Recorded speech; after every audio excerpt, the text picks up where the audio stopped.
Here. Hey, hey, hey, beautiful ladies. How is everybody doing today? I am super excited for you to join us on this social Saturday. What women over 40 need to know. And today, what we are going to talk about, I was just talking about the title, which I absolutely love. It's from chasing goals to living in deep alignment. When you hop on, say hey, hey, give us some hearts, show us some love. If you're on YouTube, my YouTube community, hello, thank you so much for joining us. If you are joining us on the Facebook page or the Facebook group, thank you so much for joining us. I have a special guest today. Let me introduce to you the star that we have today on the show. Today, we are going to talk to Laura Rubin. And let me tell you all about her. Ms. Laura Rubin is a women's empowerment coach, and she is also the founder of Wild Awake Women, devoted to helping women break free, from conditioned narratives and reclaim what their life soul craves. Once a hustle bunny, which I cannot wait to talk about that, Laura. When I saw that you put hustle bunny down there, I was like, shut the front door. I've never heard of it like that, but I absolutely love that. So she was once a hustle bunny, measuring her worth in productivity. Laura experienced her own radical shift from striving to self-knowing, from chasing goals to living in deep alignment with her truth. She now creates transformative retreats, which again, I'm excited to talk about. I was just talking to her about this. We're going to get into all these amazing retreats that she does as well. And then her adventures, as well as tell me again, how do you say that? Is that equine? It's equine-guided coaching, which means equine-guided. Yes, tell me about that. Like, let's just go ahead and jump into that. Tell me about that right there. What exactly is that? So the fabulous thing about horses, I was a crazy horse kid at 10, got my first horse at 14, and have never looked back. And the thing about horses is that they are highly, highly energetic beings, and they live completely aware of the world around them. Because they're prey animals, if they don't, they become someone's lunch. And that's dramatic. Obviously, as domesticated animals, my goodness. It's not the case. But the prey drive is still there. So because of that, because they read energy so well, we are energetic beings. And when we walk and enter into their presence, they read and mirror the energy that we bring with us. And they have certain body language and things that gets expressed that tells us what's really going on within us, and oftentimes brings things to the surface that women aren't even realizing that they're feeling that's going on. And it's just a catalyst. My role is, I'm just saying, the conduit that I can see what's happening between the two of them. I ask questions, I bring up what I'm seeing, and then this opens a whole new a whole new way of looking and seeing things, and we just get to go deeper. Horses are, they have a BS meter, and they will call you on your stuff because they, like I said, they don't have baggage. They're not telling stories about it's black and white. This is the energy they feel. This is how they're reacting, and that tells us something. Yes. I love all of that. So we are going to dive into deep about that. I kind of just threw you in there, but I do just want to say, so let's back it up. I want to say thank you so much, absolutely, for joining us here today. And I am super excited to talk with you. And I do want to just share very briefly my horse experience and a little bit about what it is that I do at the retreats. So I do one of the retreats, we do it in Blue Ridge, Georgia. I don't know if I've shared this with you. And we do horseback riding at this retreat. And I always let ladies know that I teach, I preach, and I coach, and I add in different experiences based off of things that I have personally had to overcome or things that I've had to, deal with. And horses is one of them. I've had my nervousness about horses and riding them, but I knew, for one, they're so calming, but I just knew that I was nervous for some reason, but it was something that I wanted to overcome. So that's one of the reasons why I added it to the retreats. And one day we were out there, we do a very easy trail ride. These are beautiful horses. We go to this ranch that's ran by women. It's a women's empowerment ranch. I love them. Shout out to Cowgirls Ranch in Blue Ridge, Georgia. But we were riding down the trail, and I had thunder. That's his name of the horse that I had. And we're lining up to take the pictures. It was the first time I did it. And I remember her telling me the same thing that you almost, mentioned, that horses, they feel your energy. They can feel, they feel your energy when you're getting nervous, but, things like that. And so I was doing good, and we're taking pictures, and we're lining up on the side of the mountain to take these pictures. And Thunder is just like, he keeps turning from the picture and is like getting back on the trail. So she tells me you have to pull the rein to get him to get back. She's trying to coach me because you ladies have job.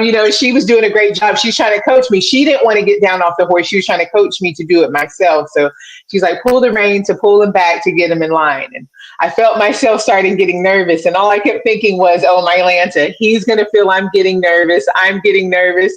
And she says, you got to pull the rein or he's going to take you back to the stable. And I say, well, I guess me and Thunder are going back to the stable then.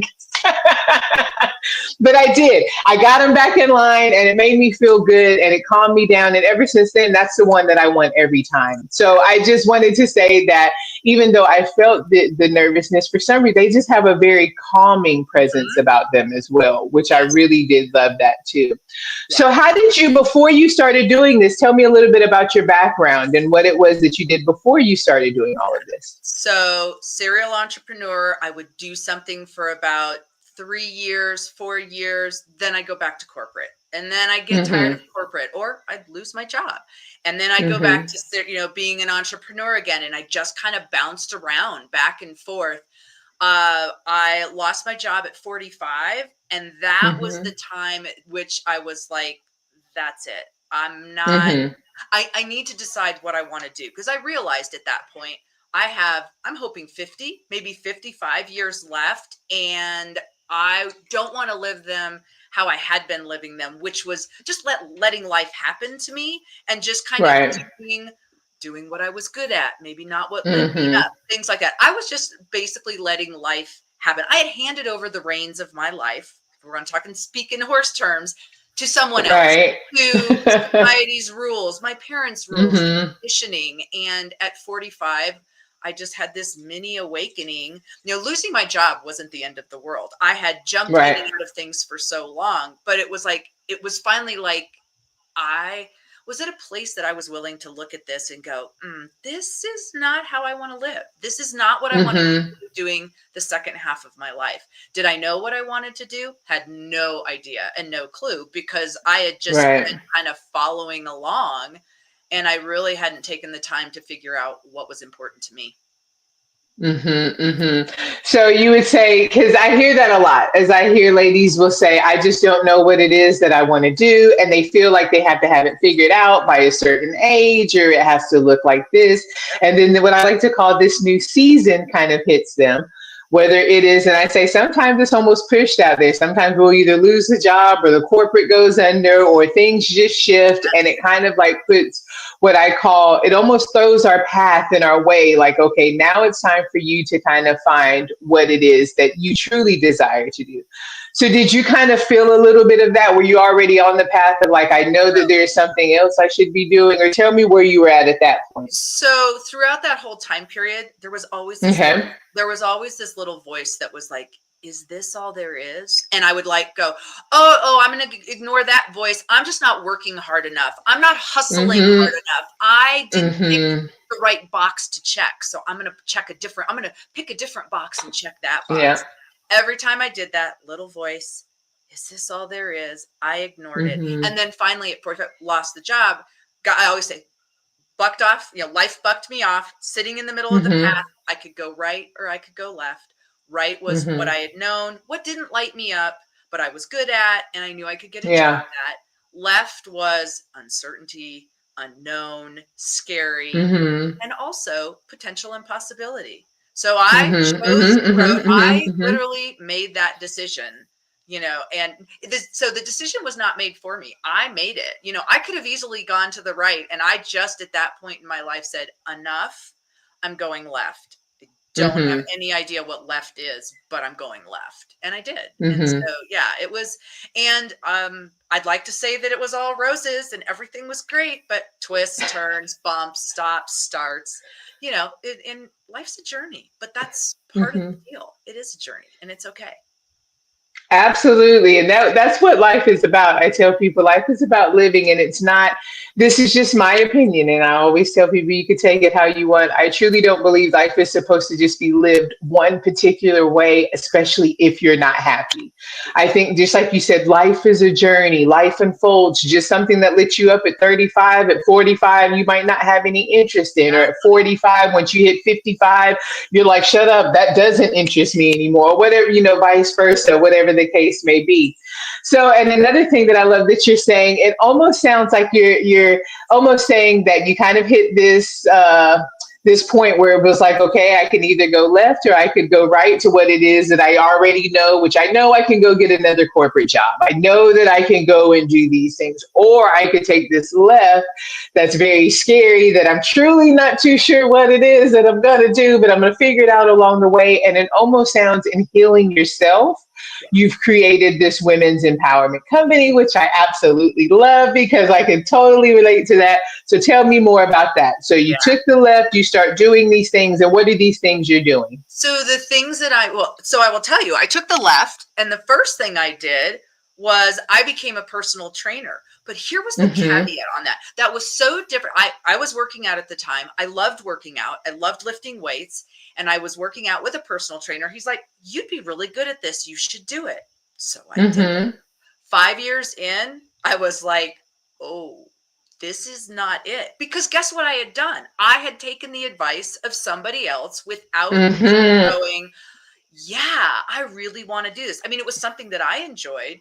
But at the end of the day, after 5 years, there are only so many programs that you can build for a person. And it was like, I'm like getting bored, and I'm like, oh my gosh, here I am again. And I thought I had fixed it. I thought I had found the it.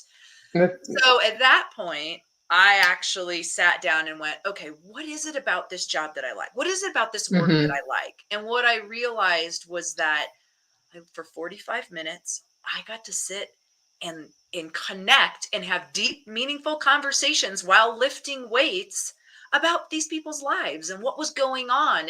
And we talked about, hey, did you think about you could do this? Or I have this, my gift is to be able to take what people say and expand and see the big picture that maybe they can't see, and the possibilities and how they can go from A to B.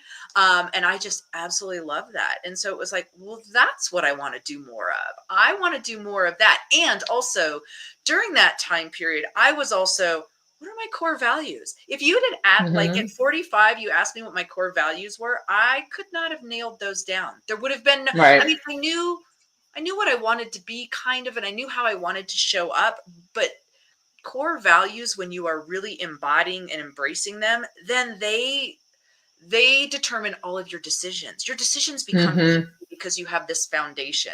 So I worked on that. And really what that started off with also is figuring out, like I always say, what's your yes? I didn't know what my yes is, but I could tell you what my no was. So I started with my no and went back, and then from those no's, it was like, well, then what's a yes? What is a yes? If I don't like this, then what's the yes out of that? So I figured, core values, what were my yeses? What were my no's?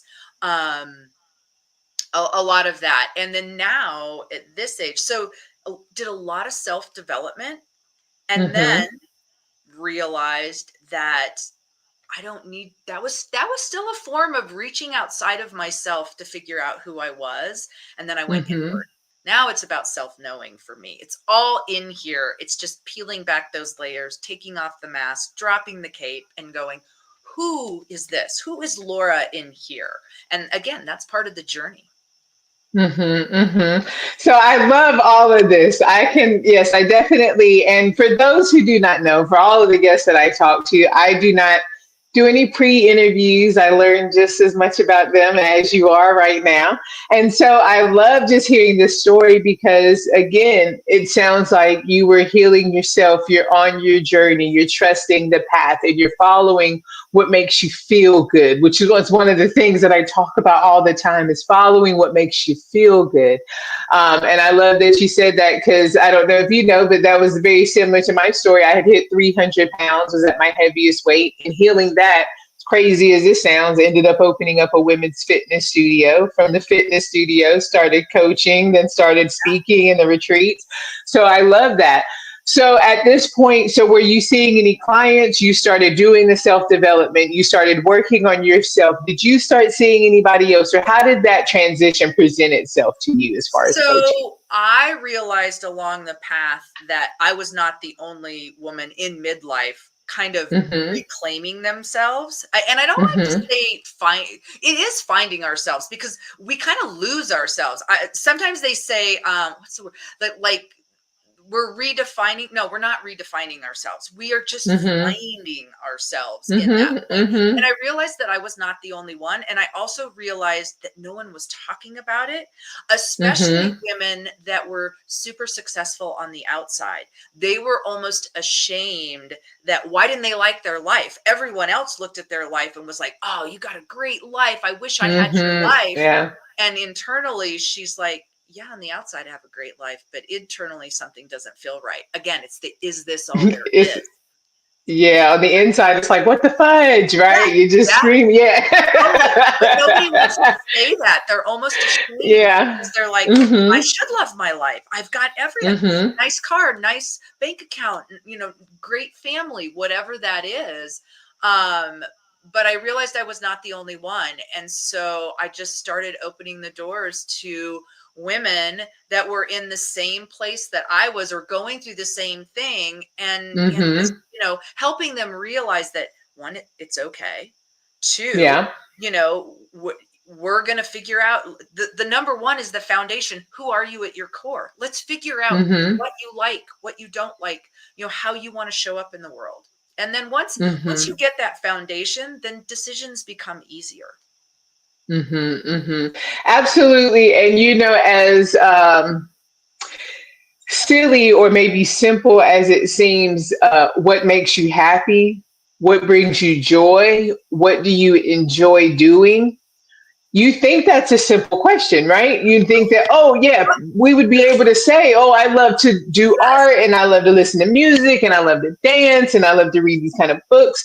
But I don't know about you, but I do feel like you would agree that that's almost one of the hardest questions Yes. working with the clients that I work. I say that's where the tears come, the blank stares, the I don't knows, because they've been giving to everybody else that they truly just forget, just like you said, let's figure that out.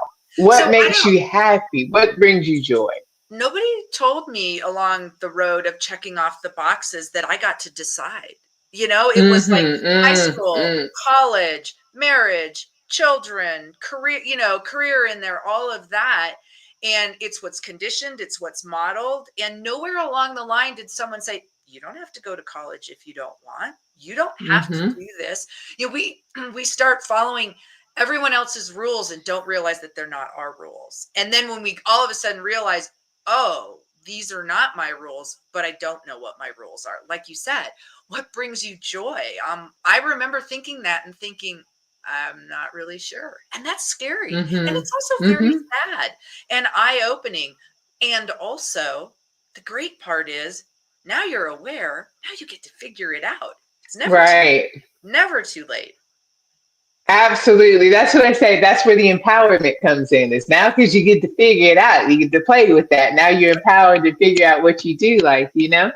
Okay, so you started coaching with ladies and you were doing that. And did that lead you into the retreats? Is that how that started? Yes. Or working with the So, horses? Kind of let me know how all of yeah. that started playing together.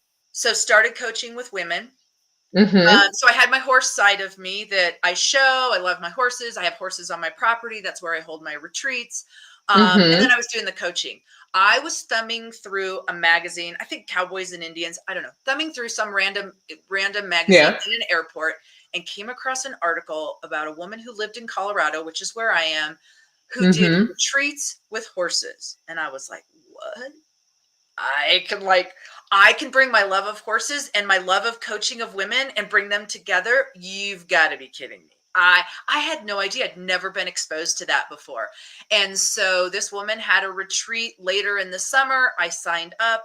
I went to it, as at that point, I was a 30-year horse person, and I saw the interaction between the women and the horses in such a different way than I had ever experienced. I was like, Mm-hmm. whoa, I'm missing I have missed the boat all of these years. So I immediately jumped on that bandwagon and found a woman in British Columbia, actually, because there were certain things about how the retreat went that did not resonate with me. There was nothing wrong with it, Mm-hmm. but it didn't resonate. I knew I wanted to do it slightly in a different way. So then I went on a Mm-hmm. kind of a journey to find someone that did it in a way that resonated. And I found this woman in British Columbia.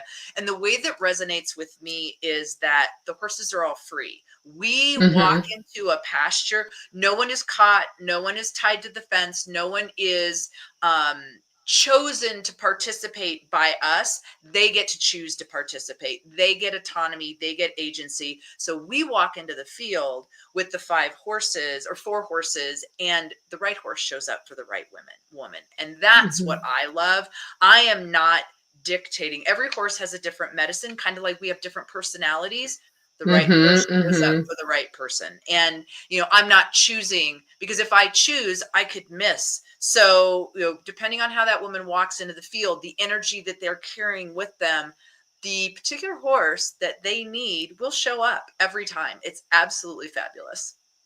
Mm-hmm, mm-hmm. And I love how you say, because I'm big on energy. I'm a Reiki master as well. So I'm very big on the energy. And I always say the energy doesn't lie, and it Yes. will connect, and it will be where it should be. And I also watch, now, again, I've never personally experienced it, but I've definitely, I've seen some videos and things like that where they're doing horse therapy, or I use a train retreat leader. So I have retrained other retreat leaders that use horses at their ranch or for their retreats.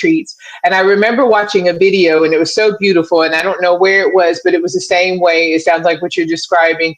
The lady was also a Reiki master and energy worker. So she had the lady out on the table. The Oh, horses were all free. absolutely seen that video. It is the most And moving. Yeah. oh my Lanta. And the Yeah. horse came up and just kind of like laid on the Yes. heart, and just on the lady just started Yes. releasing. Like I started crying at that point, because it was just, you felt it. You knew like the horse knew what was going on.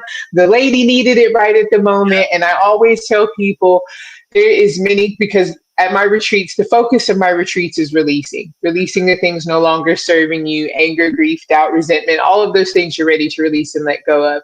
And I always let ladies know there's a plethora of ways to release. You just have to find what resonates with you.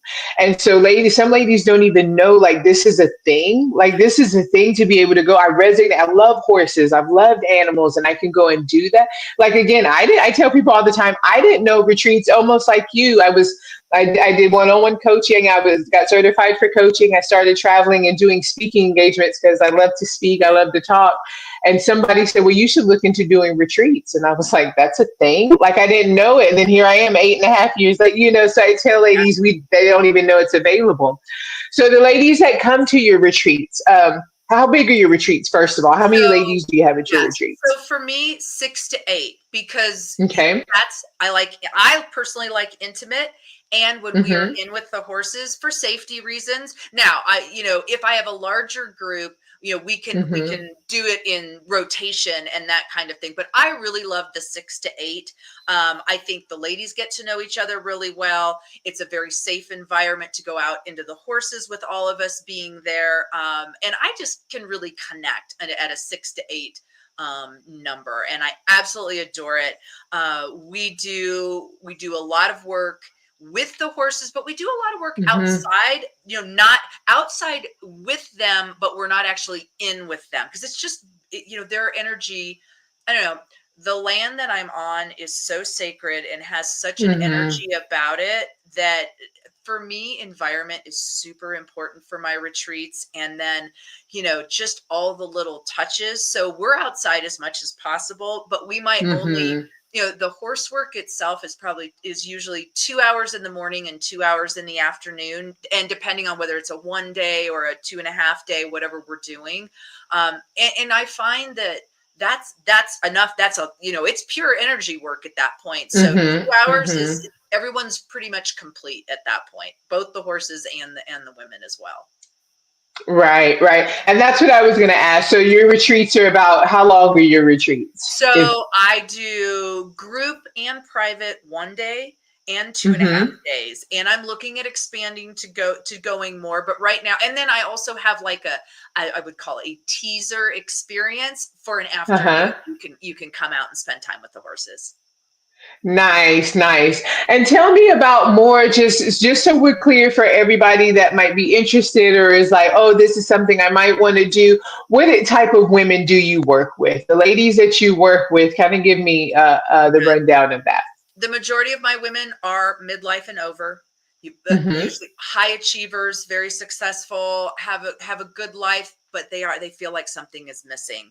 What happens Mm-hmm. when they get to come to when they walk and step onto the ranch? They just exhale. This is a place that Mm, they get to take that mask off. They get to drop the cape. They get to explore who they really are with no mm-hmm. judgment. No judgment. So you talk about releasing. They get to release those roles, even if it's just for the day or 2.5 days. They get to release the roles that do not serve them. And then Mm-hmm. they get to bring in what really does make them tick. And then that woman gets to go back into the real world and integrate. And she goes back in as more of who she is, and therefore can work in situations as the woman she's really supposed to be. Nice, nice. Well, now that you just described that, I have a question for you, and it sounds like this is a perfect time to put this in here. I did put it out in a newsletter to my audience, and as you know, I do work with women that are over 40, going through what I like to call that new season of life. I told them about this expert that I was going to have on the show on Saturday, and one of the questions that was pulled here was when someone says that I am stuck, what is the first two things that I can do to start moving in the right direction? I am just lost and don't know where to begin. I think the first thing is, what are your core values? What Mm-hmm. what really makes you tick? And Mm-hmm.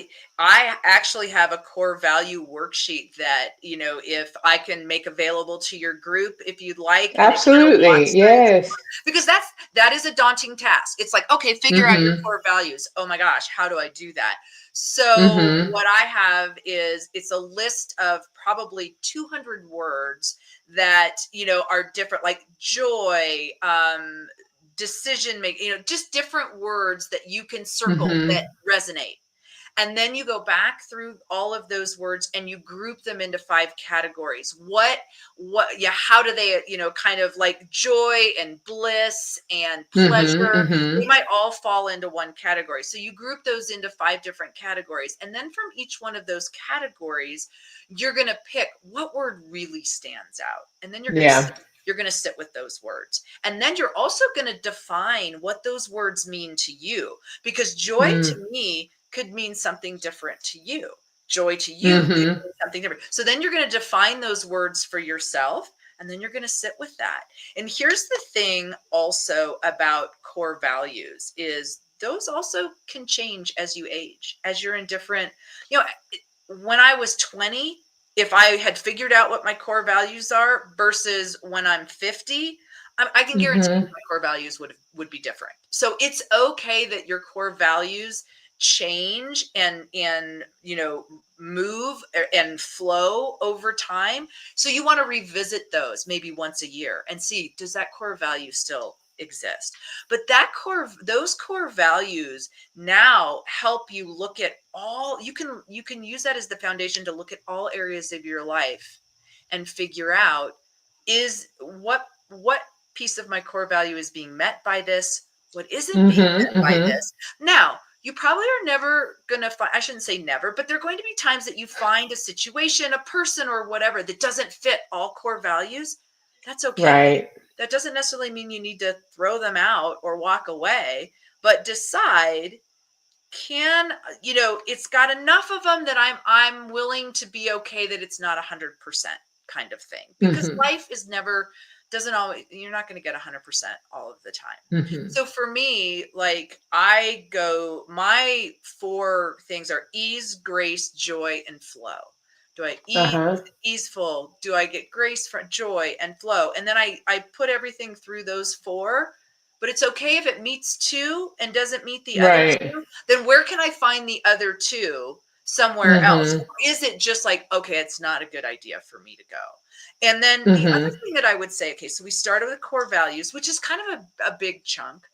Also, what you Mm-hmm. can do is figure out what you don't like. What are your no's? Yeah. Write down what you don't like. And then from there, go, okay, what would you like instead? Kind of Mm-hmm. thing. And just Mm-hmm. start moving that way. And know that it's a Mm-hmm. self-knowing and it's a peeling back of the layers, and that it's not you it's not always a ton of outside self-development. You need to do this and you need to do that. It's coming inside, finding your core values. What are you inside? What is that? Who are you? What is important to you? What makes you Mm-hmm. smile? What makes you smile? And maybe that's Mm-hmm. it. Every single day is what is it today that made me smile? And you start jotting that down and you start seeing the themes in that. Mm-hmm. Mm-hmm. So I love all of that. Again, one is because what we don't do, and I let ladies know, one of the great things about having the coach is we ask you these powerful questions that you typically don't think about. Yeah. You don't really think about, what actually, just like you said, what brings me joy, what makes me happy, what are my, and just like you said, if you can start there, if you can find that out. And I love that you have a worksheet that you're going to offer to everybody, because they're like, well, where do I start? And you're like, I got you on that too. And you can actually look at those things, and then and then work it from there. And then also, I wrote this down when you said this earlier, where you said start with no. Start with the no's, because sometimes ladies do say, I'm stuck. I don't know what makes me happy, or I don't Mhm. know what, well, what don't you want, Yeah.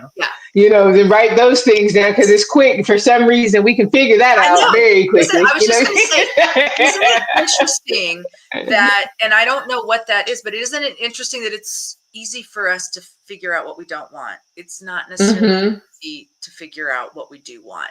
And maybe there's something about, when we figure out what we do want, we're putting ourselves first. And that's like, Mm-hmm. can we do that? Can we put ourselves first? And yes, you can. And I highly Mm-hmm. recommend it. Absolutely. You should definitely do that. And there was a study that I was looking at, and it just shows how our brain is wired. And I talk about this quite often, is we're more focused to focus on the negative than we are on the positive. I tell people this, I always use the example of when I used to teach fitness classes. Everybody in the class would be having a good time, but I could see one lady in the back who just wasn't enjoying it. My whole focus would be on her, like, how can I make her happy? And her, because that's just how we're just so focused. Or you see all the great comments, and then that one comes through, Yep. and then it just rocks your world. And that's just how we are. So I love that you're saying that, just like I said, you can even actually focus on that for a minute to turn that around, to work out in your favor of, well, then let's turn that around. You know what you don't want. Things that don't make you happy. And then from there, turning that around onto what brings you joy and what you actually do want. So I love that you did share that. And please share the worksheet inside of the group, Yeah. and I'll be happy to push that out to the ladies. So your next retreat, do you have another one that is on the books for the ladies? Or so, how, if anybody would like to offer to work with you, either whether it's the coaching or the retreats, can you let them know how to do so, what you have coming up? Sure. So, as I was mentioning to you before we hopped on, my retreat season is coming to a close, but I will be doing a retreat in February of next year. So if anyone's interested in getting on the list, then they can reach out to me. And I know you have my contact information that will be a part of this. It will be at the ranch, and we're going to do it, with the horses, which is my favorite way to do retreats. I also am putting together some virtual workshops, like retreats that I'll be doing. And again, you can find those on my website at wildawakewoman.com. Perfect. I love all of that, Laura. And again, I could talk to you all day. But is there anything else that you would like to share with the audience before I let everyone go here? I think the importance of knowing it's self-knowing, that's the journey, radical acceptance, Self-leadership is important, and also just reclaiming your true nature. That's the journey that I think that we're on. And I think that the other thing to remember is you are not going to get from A to D right away. Remember, there's A.1, A.2, B, B.2, B. It's every little 1% change is exponential every day. That's all you have to do. You are not going to get from A to D, and don't give yourself grace for the time that it takes to figure it out. So you're a lady that's stuck and doesn't know what's next. One thing, that's it. Just one little thing. Maybe it's just that she sits in the morning with her coffee and just breathes for a while, gives herself space. Mm-hmm. Sometimes space is what we need because we're so busy trying to we got to figure it out. We got to figure it out when we really just need to exhale and have space. Absolutely. I love that. Have grace and have space. Yeah. I love that. Right. I love that. Again, Laura, thank you so much for joining me today. And I will definitely leave all the contacts down below so everybody can get in contact with you. I love all of the knowledge and sharing your journey with us today. And I love the work that you're doing and sharing it with other ladies, because I'm very big on what I call the ripple effect. We share our story. We empower two ladies to think differently. They go and empower two other ladies to think differently. And then this just ripple effect definitely happens. So again, I love the work that you're doing. You keep on doing it there. Thank you. I enjoyed this so much. It was fabulous. Absolutely. You're welcome. And ladies, thank you so much for joining us today on Social Saturday, What Women Over 40 Need to Know. And again, the topic today was from chasing goals to living in deep alignment. I hope you got some good tips and tricks today. If you're feeling stuck, if you're feeling stagnant, or maybe you're feeling like I should have had it all figured out by now. Hopefully, by just listening to some of the stories that were shared today, you're realizing that life is a journey. And just like Laura just said, give yourself some grace. And I'm going to leave you the way that I always do. If you're at a point right now where you are not quite believing in yourself, no worries, girlfriends. You already know that I believe in you. And sometimes you have to believe in the belief that others have in you before your own belief kicks in, because it absolutely will. Have a great weekend, and we will see you on the next Social Saturday. Bye, ladies.